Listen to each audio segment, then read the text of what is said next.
We're about to do an interview with Charles Mattocks, who is the nephew of the late legendary Bob Marley.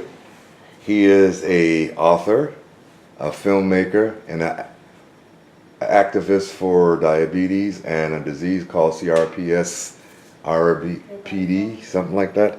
So we're about to get him on Skype so we can interview him. All right. Oh, here we go. Yeah, we see you now. Hey, how are you, brother? All right, brother. That's all right. All right. Okay, just spoke with Kim. She said you was a little anxious, so we're getting it on now. No problem. How you brothers doing? Okay, this is Daryl Rimberg. This is my editor and associate publisher of the magazine. How you doing, Charles? And let me, Hey, brother. and here's Ebony. Put your face in. Hello. Hey, Ebony. How are you? All right. So we're here in D.C. at our makeshift studio, Quiet on the Set magazine. Gotcha. And we're interviewing Charles Mattocks. He is the nephew of the late legendary Bob Marley. Yeah. From your rap sheet, you are amazing. You're doing amazing things. We are happy that you connected with us. And let us tell the audience about Charles a little bit. Charles is a celebrity chef. He's been keeping with his desire to touch lives in a positive way, inspired by his uncle, the late reggae legend Bob Marley. Charles dared to dream big after giving a stunning performance in the title role of the Emmy-nominated Summer of Ben Tyler. Charles could have continued as a successful actor. Instead, this single dad decided that Hollywood lifestyle has not been the best for his young son and moved across the country. Charles, tell us about Charles. Well, man, I can go on for days. I was born in 1918 by a sharecropper's daughter.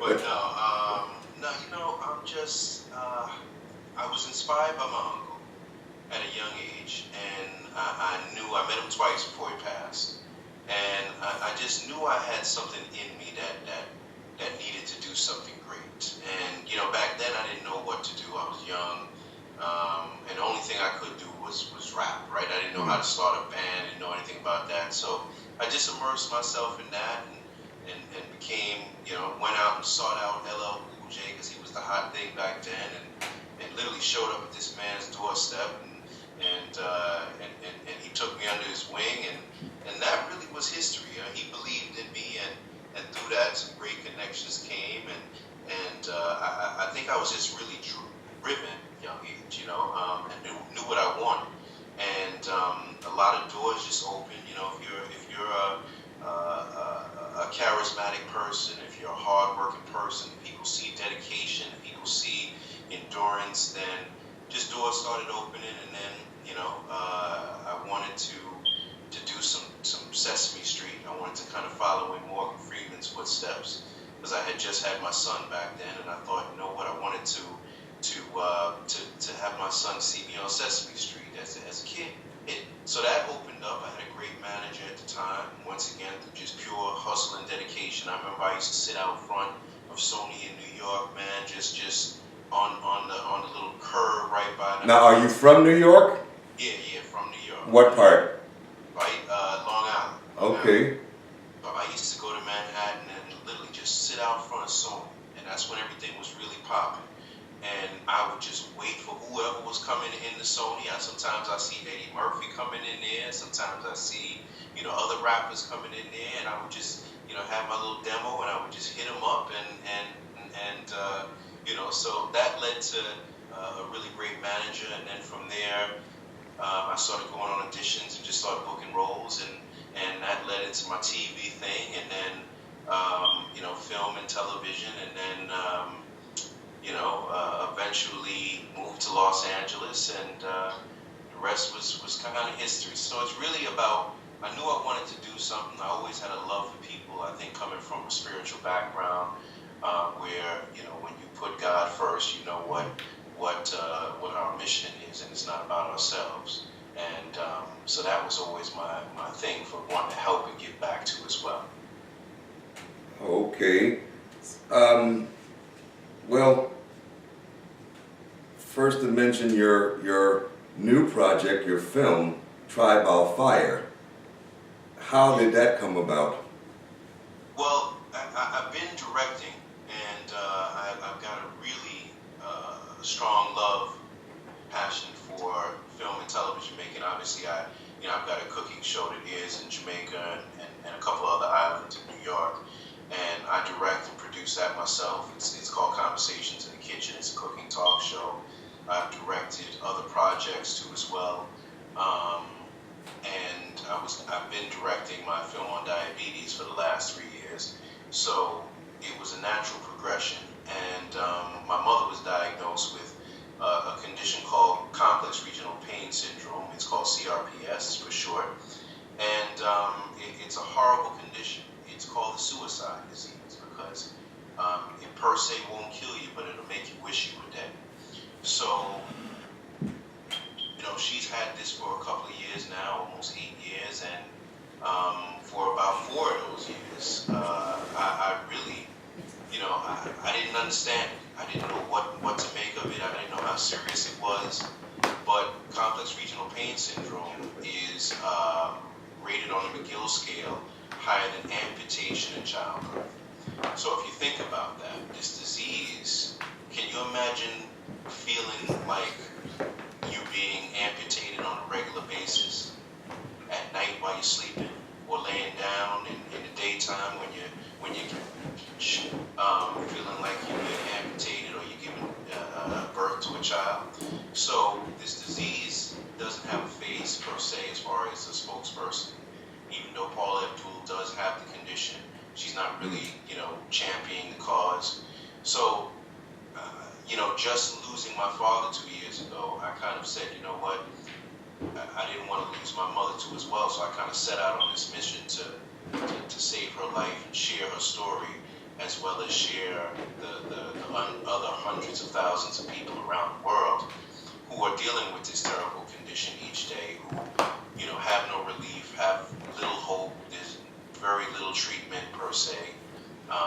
Only thing is a lot of drugs at times, and opiates and things like that. So it was really about stepping in and being a face of the people. I've met the best people that I've met in years through this community. I mean, they have fully embraced me, fully shown love to me, and it's a joy just to be a part of this movement. And that's what we've created. This is not just it's not just a movement, not just a documentary. This is actually a movement, and we've got hundreds on social media. We've got postings. We've got social media blast and blitz, and we're really pushing this, and I'm really excited about this. And we want to make a change. We want to try to bring help to these people, bring exposure, bring medication, bring a treatment, bring a cure, bring something.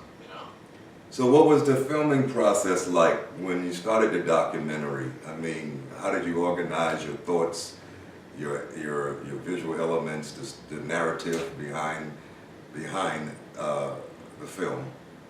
Well, you know what? It's so funny. Initially, it was just to tell my mother's story. And, my mother, she's a tough cookie. So when I told her about it, she's like, Jamaican mother, no, sir, I don't feel me. I don't want no parts of that thing, So I said, all right, I'm saying I'm going to have to get this thing started and come back to her, you know what I'm saying? So that's what I did. I hooked up with, a great advocate in CRPS, Nancy Cotterman. She opened up a lot of doors for me to doctors, Dr. Hannah, Dr. Kirkpatrick, who's been pivotal. Other people with CRPS that star in the film, from little Natalia to Hannah, who actually passed away 2 days after we wrapped the film, 19 years old. So it just really, to be honest, brother, it just came together. This is one of those, like I said, God-wick things where, you know what I'm saying, it just comes together. And there's nothing you need to force, there's nothing you need to do. So I just been telling these people stories, and one thing led to another, one patient led to another, one situation led to another. Dr. Hannah was very pivotal. He opened up his office to me, a very busy doctor with a great big practice. practice, and he just welcomed me in and allowed me to get what we needed. And from there, we were able to go to people's homes, and then finally, my mom, it worked out where her treatment in that she was trying to get in Atlanta didn't work out. So I suggested this. So she came to stay with me, and then I took her to treatment every morning for 3 weeks with Dr. Hannah. So, as she was here, I said, Mom, this man is giving you probably about, $6,000-7,000 worth of treatment for free.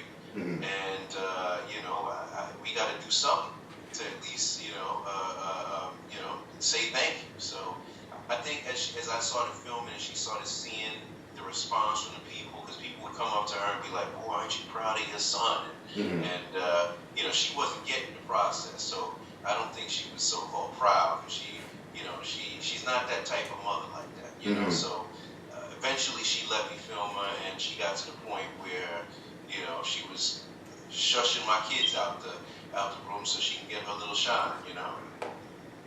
So Charles, let me ask you this: are there varying degrees of CRPS? Because the closest thing that I know, I'd never heard of it. I have an aunt that suffers from fibromyalgia.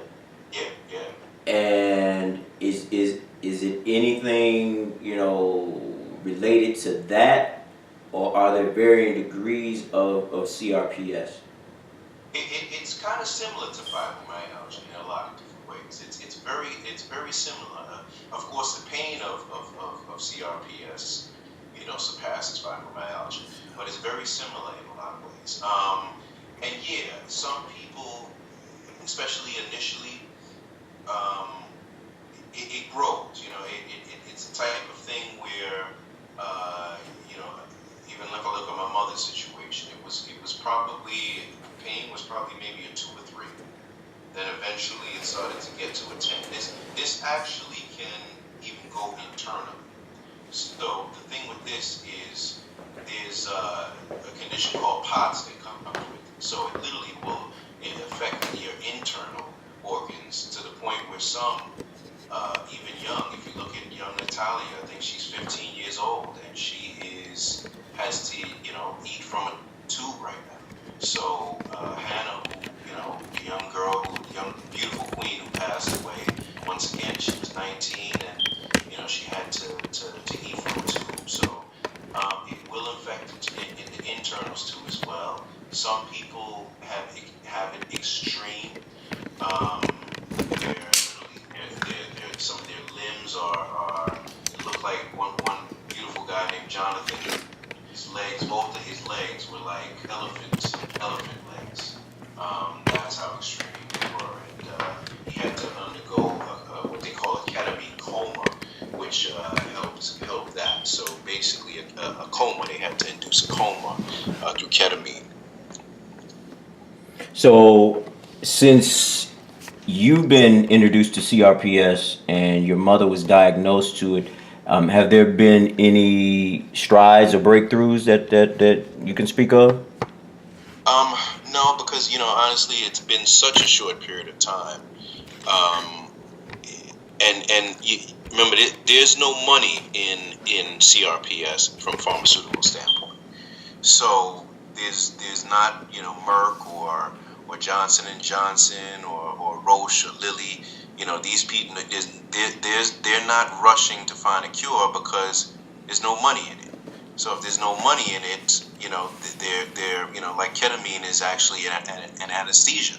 So they're just using what they have to try to help the people the best they can. I mean, there are some clinical trials with certain things, and I know there are some people who are trying to do, some good, and we hope that with this film that we can get more people at least taking a look and opening up their eyes and saying, you know what, we've got to help. So hopefully, I did get an email from Paul from the U.S. Pain Foundation about some clinical trials about a new drug for CRPS. So, I don't think it's a cure. It may be something that can help with some of the pain, because obviously, when you talk to these people and their pain is on the 10, if you can get that to a 3, that's life saving. And ketamine and Calmar are two processes. Ketamine is the anesthesia. Calmar is actually a machine that you kind of hook up to people, and through some electrical stimulants, it kind of helps with the pain. And those things have helped people. Some people even trying hypnosis. So they're different things. So about how many people are affected by this disease? That's really a hard count. Some people say 1 to 5 million people. Some people call this a rare disease. So we're looking at maybe 200, 300,000, but we don't know, because the thing, a lot of this goes undiagnosed. So even not recently, when I was in Jamaica, I was trying to find a pain doctor because I wanted to go out there and see if there were any cases. Now, we must know that there are cases in Jamaica, but the thing is if a doctor doesn't know about this disease, then how do you diagnose it, right? So there could be 1,000 cases in Jamaica, but it would be diagnosed as something else.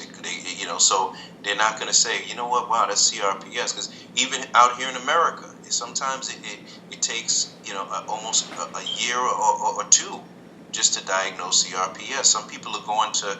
I read one person today went to 13 doctors. It took my mother 8 months to be diagnosed with CRPS. So and she's got decent insurance. Now, can you imagine if you didn't have insurance, what you would do? So you could imagine that there are probably a couple 100,000, if not more, who have CRPS, who think it's something else, or was diagnosed with something else, or will just never know what it is, right? So is there a battery of tests to determine, the symptoms to make it easier to diagnose? Yeah, I think there are some tests, but I think it's one of those things also where a doctor who is familiar with it, there are signs where literally they can see, and they'll say, this looks like it might be CRPS, and then from there are some tests that they do run to I guess confirm it. So I want to backtrack. Tell us the status of your mom at this point. How is she doing? She's not doing that great, to be honest. She had 3 weeks of ketamine treatment. Sometimes ketamine treatment works on people after, a couple of days, a week, sometimes 2 weeks.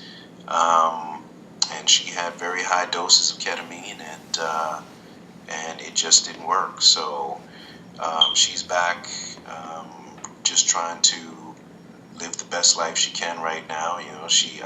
I was excited to get her off of opiates, and because I thought, get her off the oxycodone and things like that. But you kind of got to realize and say to yourself, hey, she's a certain age right now, and who am I to try to fix the world in a sense? And if this didn't work, she's not too keen. And ketamine is very tough. You got to remember something. It's 4 hours of anesthesia, and it's rough. It's rough.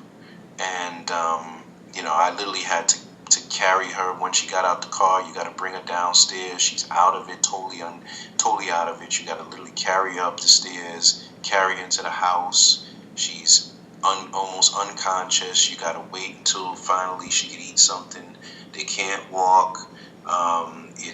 You gotta literally, you gotta bathroom, you gotta do everything for them. You know what I'm saying? And so for a woman her age, this was too much. And there were times where I kind of said to myself, man, am I doing the right thing? And it makes you wonder, am I doing the right thing when you see somebody going through so much hurt and pain through this treatment? So she got off that. I suggested another treatment to her, and I think in her mind, especially at her age, because she's like, listen, I went through that. I'm not ready to go through that again. So I think she's just gonna try to deal with the pain the best she can with medication and just prayer. How informed are the public about this disease? Nobody knows about this. Nobody. How come hasn't it been publicized, or Yeah, this is the that's a first good. time I heard of Yeah. a disease such as that? Well, it's kind of similar if you think about it to ALS, right? Nobody heard about ALS and knew about ALS until the ice Mm. bucket. You know what I'm saying? So, there's no ice bucket challenge for this. This is also, let's face it, this is not a sexy condition. Hmm. This is not breast cancer. This is not diabetes. This is, like I said, once again, it's also based on the money that's involved. I'm sure if there were billions of dollars to be made in treatment, then you would see pharmaceutical companies investing more money in advertising and marketing and promotional and materials and so forth. So, this is not when you're talking about people who are, seriously in pain, this is not really sexy, So, unfortunately, and like I said, for the few people that have it who are popular, they haven't done anything to spread the word. So here we are. So how long is the documentary? Documentary is 54 minutes. So when would it be in circulation? You said something about it's in the film festival. Yeah, So yeah. We just in only a week. I just got accepted to 3 major film festivals: the Hollywood, Florida Film Festival, the New York Indie Film Festival, and the Miami Independent Film Festival. So we're excited about that. We expect a ton more to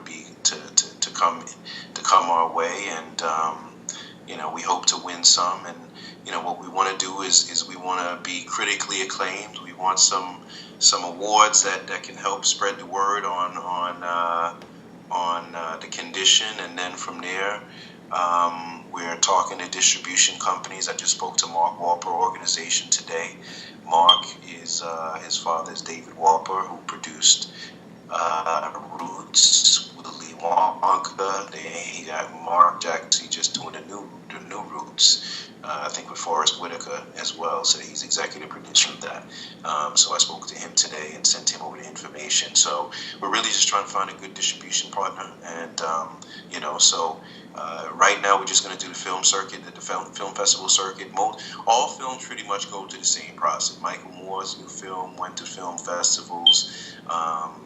Even The Reverend with Leonardo DiCaprio, these go to film festivals. Of course, they find distribution. It's a little bit easier for them, but most all films, especially documentaries, all go through the festival circuit so they can find the best situation for them. so this was a segue into from your reverse project when you started working with the film or the documentary or the television program for diabetes, and you went around the world. Can you tell us about that?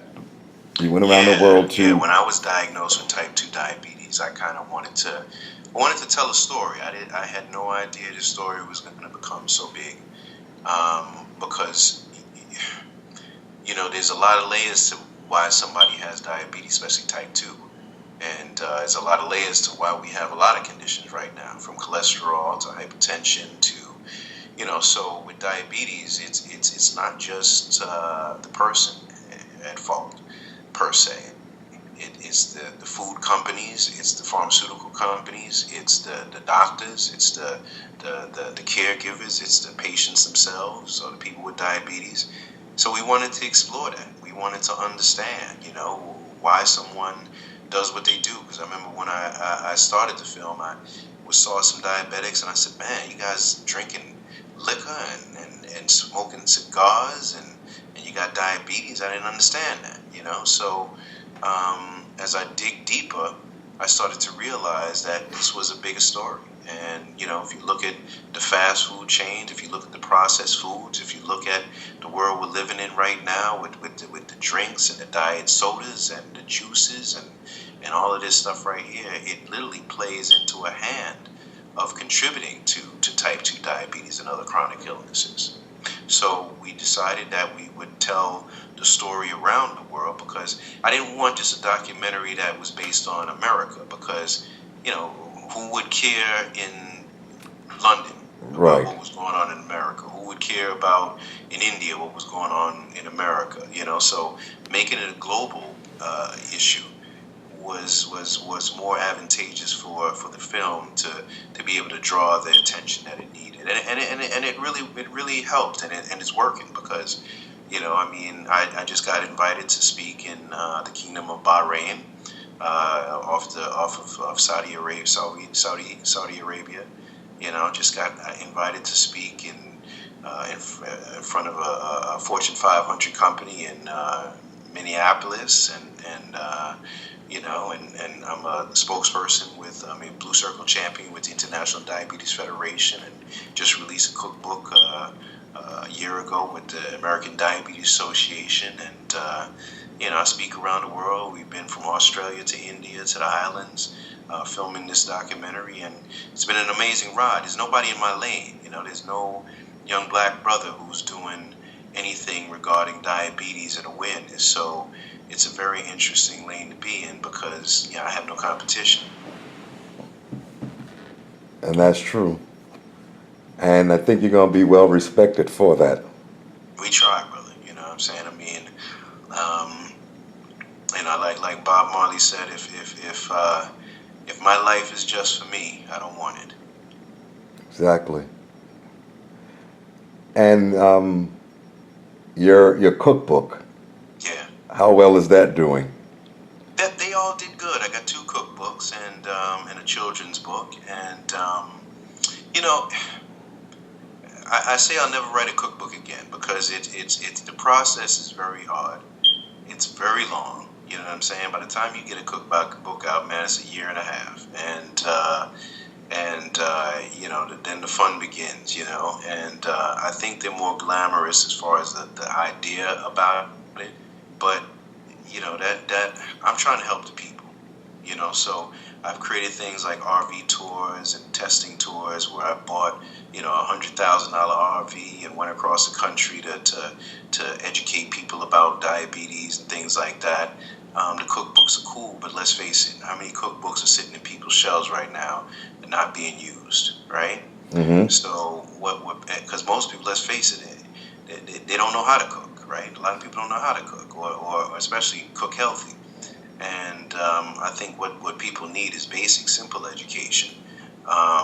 And I find cookbooks at times can be very complex. You got to get this ingredient, got to have that ingredient, you got to put this together, So while a lot of people love them, I think the way I want to reach the people is a bit differently. So I thank God that I had the opportunity to put them out, but I think I could reach people a lot better in other ways. Have you thought of traveling around the world or the country doing health and fitness expos? I know we just had one here this past week. So Yeah. that's a good way to kind of experience or kill, more than one bird with one stone. Watch that. Peter will get you for that. Yeah. Well, well, you know what? I'm open to whatever. As long as we can reach the people. I think right now, my plan, for the next 6 months to a year, is to work my films and other projects that I have. So, I'm looking at Trial by Fire as opening up a door, a powerful door, that I want to step into, and with that, I want to be able to utilize that to create a stronger platform myself, and embed myself as someone who is in the health field of helping. And right behind that, we're getting ready to go into edit of the diabetes documentary. So we'll have things back to back. Right now, I'm being, called on and respected for a different area. So while I love, the celebrity chef thing and the cookbooks, I'd rather be a filmmaker / health advocate, a diabetes advocate for people in general, than, a celebrity chef. Because I'm not, I never cooked for anybody, and I don't want to be just known as the celebrity chef. I want to be respected as a filmmaker and a producer. So, we also have Reverse, the television show, and that is in the hands of even the president of MGM right now, because I want to get that back where it is, because that is an unbelievable television show concept that I believe that if we can get that where it needs to be, we can change the face of healthcare and health. Yeah, I saw the trailer. It's pretty interesting, and you just by looking at some of the people that's in the show, it's a lot that they have to go through. Yeah. Some gave up. You. What was the guy name that you was calling back? Marquise. Yeah. What actually happened with Marquise? Don't tell the whole story, but some. Was flirting around with some of the staff. You know what I'm saying? And he wasn't really serious about his endeavor. Yeah. Marquise was. I think Marquise couldn't. He couldn't digest the fact that he was skinny with type 2 diabetes. And, okay. So he wasn't taking it as serious as he should. And it seems like if that plays and it goes on air, it's a very interesting reality show. I know in my heart 150%, and I'm not one to just lie to myself and sell myself a dream. But it's in the similar vein as The Biggest Loser. Yeah, definitely. But The Biggest Loser, one thing we have over The Biggest Loser is numbers. There are almost 400 million people worldwide with diabetes, almost 35 million alone in America. So if we even have 10% of that watch this show, of that 35 million, man, we've got a hit show. Yeah, definitely.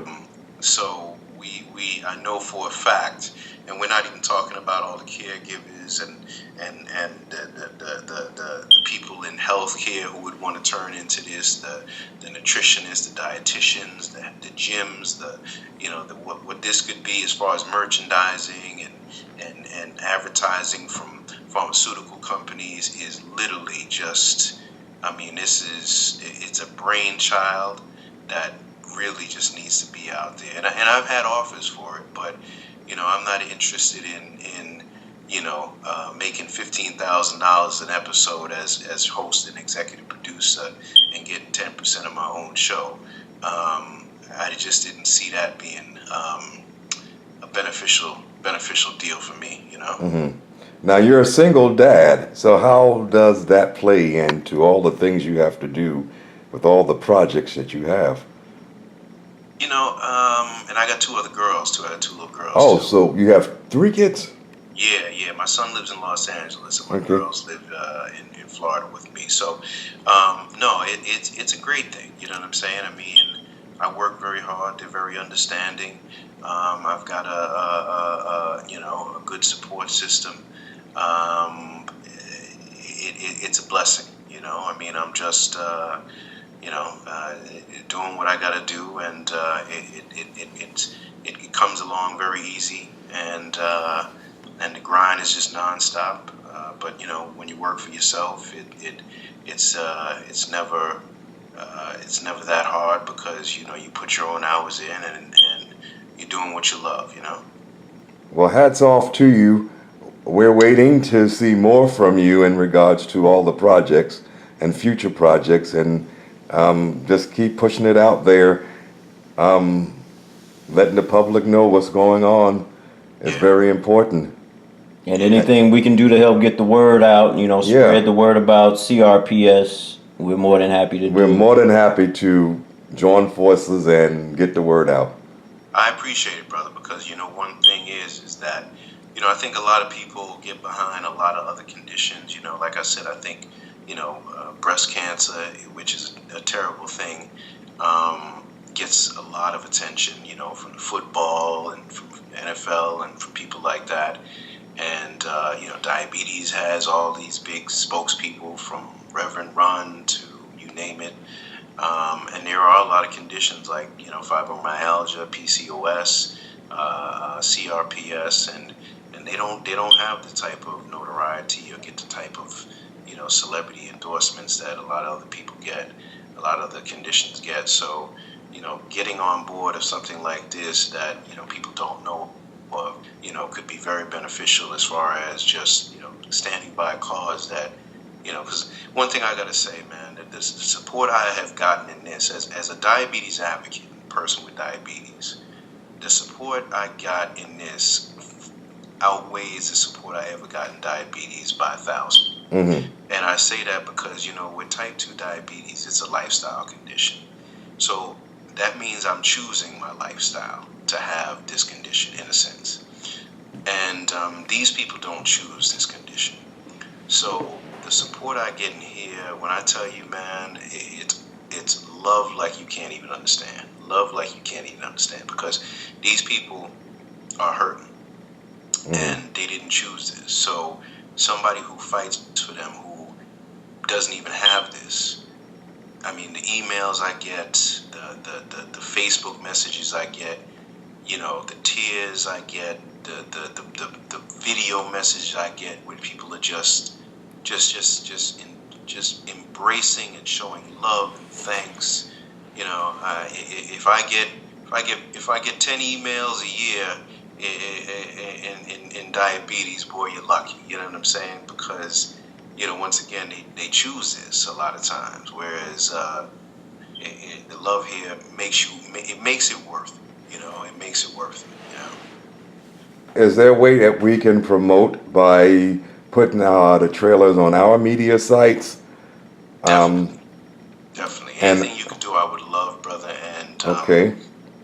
Love to pull you guys involved in allowing the community to know that you guys are actually supporting them too as well, because they would show a lot of love for any effort that you would bring. Well, we have a health and fitness section in the magazine as well. Okay. Good. So this will definitely tie in. Good. Yeah. So whatever you want to give us to put in that section, we'll welcome it with open arms. So just let us know. Appreciate it. And hats off to you. Keep the work going. Yes. It's very important. Yes. We're behind you, so we're going to be writing this feature story. So thank you so much. And if you have anything else that you want to include or anything other than this particular project, it went off. I got it. Okay. Any other projects that you want to just, let's keep the ball rolling and we'll put it in the magazine. Maybe you can also write some editorials or some articles in regards to health and fitness, in regards to those type of diseases. Would love to, man. Okay. Really love. All right. Prayers out to your mom. Yes, yeah. And a name. What is your mom's name? Connie. Constance. Okay. Constance. Yeah. All right. Prayers out to her and to the family and to you, and keep the struggle going. I mean, I know it's not easy, but you was chosen to do that. Thank you, brother. Thank you. Yes. Thank you. So this is Quiet on the Set magazine. We're going to sign off with Charles Mattocks. You want to give us a shout out or say whatever you want to say? You're being recorded. Much love and big ups. I'm going to give you a Jamaican one. Much love and big ups to Quiet on the Set magazine. Yes.